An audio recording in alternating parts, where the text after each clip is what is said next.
You know, a question came up the other day, the hardest NES game that I've played. Well, I started thinking like, well, I can't just name one. You know, the hardest platformer, the hardest shooter, the hardest RPG. So I figured, why not turn that into a video? Maybe even a video series. How are you feeling? You got John Riggs here. And these are games that I've actually attempted to play. These are games that I actually know what's going on. I mean, I can say like Legacy of the Wizard is hard because I don't know what I'm doing without a guide or a manual. You know, I know that some of the characters can use some of the special items, but I don't know who does what. I can say Mike Tyson's Punch-Out is hard for me because I've never knocked out Mike Tyson. Still to this day, I can't do it. I can say Friday the 13th is hard because I don't know where I'm supposed to go. And don't even get me started on where's Waldo for the NES. I mean, sometimes it makes sense. Yeah, sure, okay, that's Waldo, why not? But then sometimes, like in this screen, it's like, where is he? I'm looking for like, you know, blue jeans, yellow and white striped shirt. That's not Waldo, but it is. Or like in the city here. I know Waldo's got to be here somewhere. No way it's this green guy driving the car. Yes, it's this green guy driving the car. So I got 10 of them in different genres, and we'll check them out along the way. And you know what? Maybe you won't find my games hard. First thing you got to do is drop a Grand Naniwa Crab Walk elbow drop on that subscribe button. Huge favor to me. I also got my own shop where I sell my own games. Choo Choo Mimic won the Indie Debug Game Award for Retro, and the OG back in stock. Yeah, Beavis too. Look at that amazing artwork by Yoshi Vu. Come on now. Check out a link in my Etsy. So much more available. Kicking off this list with a puzzle platformer, amazing soundtrack. It's still fun to play. I just can't beat it. And that game is Solstice. Man, I love this game. Tim Fallon's soundtrack, you can't go wrong. But boy, oh boy, does that isometric view don't do me any favors. Oh man. You know, I have a friend of mine who has beaten this before. I know a couple people who have. And I'm sure if I played it enough, learned the map enough, learned each room, I think that's what I'm talking about, because sometimes it's just so vast and so big that I just go in a certain door. I'm like, oh no, I was already here. I gotta go somewhere else. And then I go through a different door. I was like, oh no, that's the same room, just through a different angle. I bet if I learn the map really well, and then also learn each room really well, I'd be able to do a much better job of this game. You know, maybe if I just had like a key of direction. But in the meantime, when I play this game, I just kind of walk from room to room, figure it out. You know, some of the puzzles are just pick up the blocks and, you know, try to go higher, go through different doors, you know, avoid the enemies. But again, with that isometric view, sometimes I don't know if I'm jumping on the block in front of me or like to the left and 9 ways down. You know, sometimes I can't quite figure it out with Solstice, but it's still fun for me to play. I still do play this game, and I have fun doing it. It's just, for me, super hard. And, you know, it's a game I wouldn't mind going through sometime. Maybe with a strategy guide, I'll go through and beat this game one of these days. We have an action game in the name of Total Recall I want to put on this list because I played this game a bunch. I remember renting it a couple of times. I ended up owning it later when I started getting into, like, used games. And I like it all right. I do. Actually, you know, for this style of game, I actually kind of like this game. Maybe it's the nostalgia goggles. I'm not sure. First thing you gotta do, of course, is go to the movie theater, though. If you actually watch the credits all the way through, you'll get an extra life. Just something to keep in mind for next time you play it. And these alleys, you gotta jump over the alleys because these guys will catch you and you can go in there. You can get your life back. You actually, you know, if you defeat the enemies before you take damage, actually get some of your health back by doing that. But the first level, run and punch. The other levels, you finally do get a gun and everything. With Total Recall, loved the movie. And this game from Acclaim, I thought it did pretty well. Yeah, I'm not asking questions on the enemies or what these things could be coming through the knotholes of this fence. However, it's a pretty hard game for me personally. Speaking of hard, I wanted to cover a sports game on this list, and one of the ones that came up was World Games. And World Games is another one of those. It's funny, I remember playing this a little bit, not when it first came out, but around when I first got an NES. You know, kind of within that first year and a half, where I was like, well, there's a whole bunch of games that already came out. Let's see what else is out there. And World Games was a game I was familiar with because it was a computer game, right? And then ported to the NES. So I was like, oh, cool, I get to play World Games, and instead of it just being like the Summer Games or California Games, it's games from around the world, including like caber tossing. This is the game that actually taught me what caber tossing was. And then other things you have there. And, you know, again, the controls not very tight, not very precise, not very good, let's say at the end of the day. A lot of great options you can choose from for the different kinds of things you can do, but that's about as far as it goes. It's unfortunate because this game could have been a lot of fun, especially with all these, you know, world games.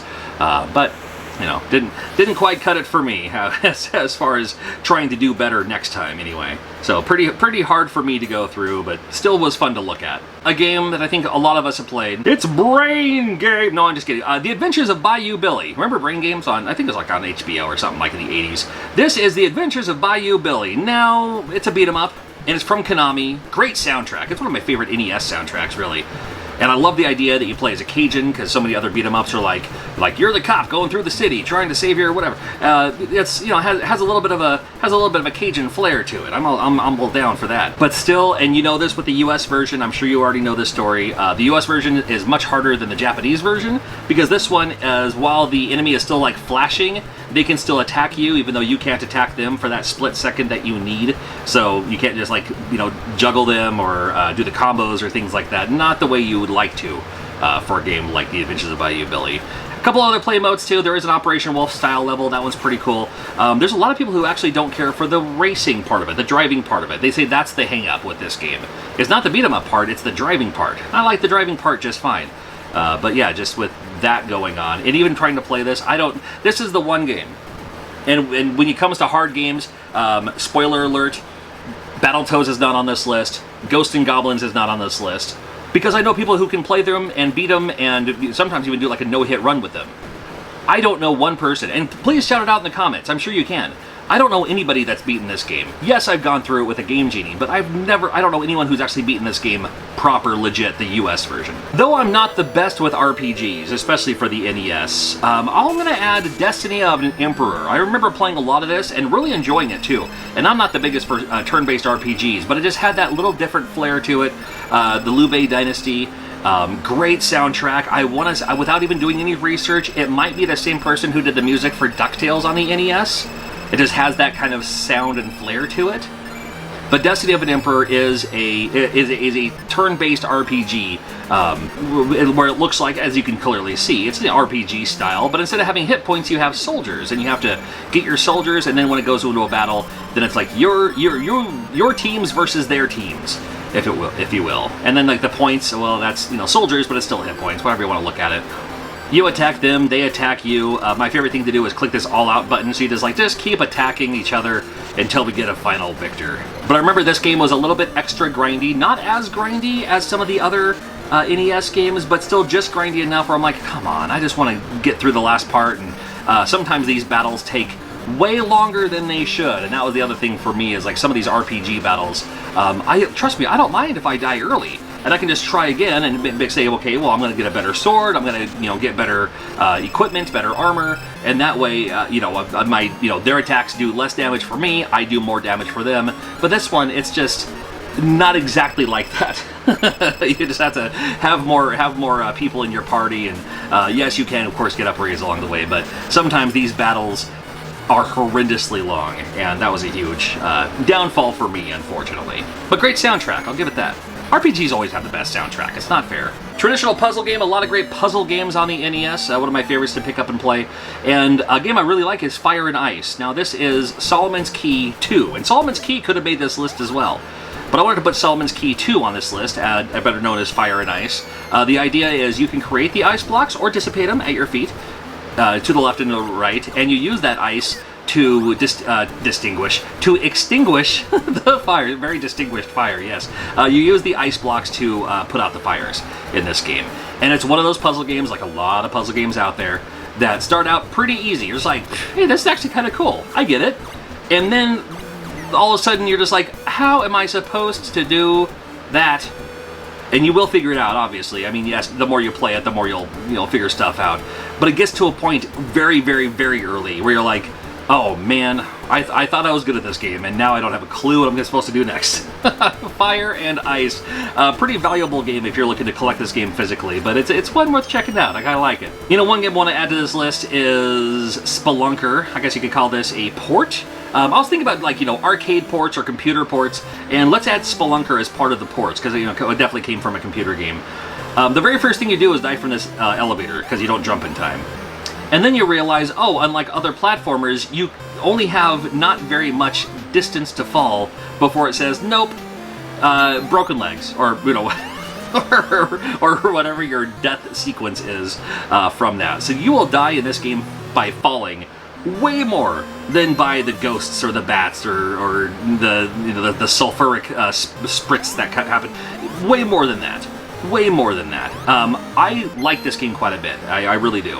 And you do get to a point where, like, okay, I need to like ease into it. I need to, just kind of step off the ladder, not jump off the ladder. Things like that. It is a whole, and it's such a big world to explore too. I mean, with Spelunker, I wish I could explore more, but I can't.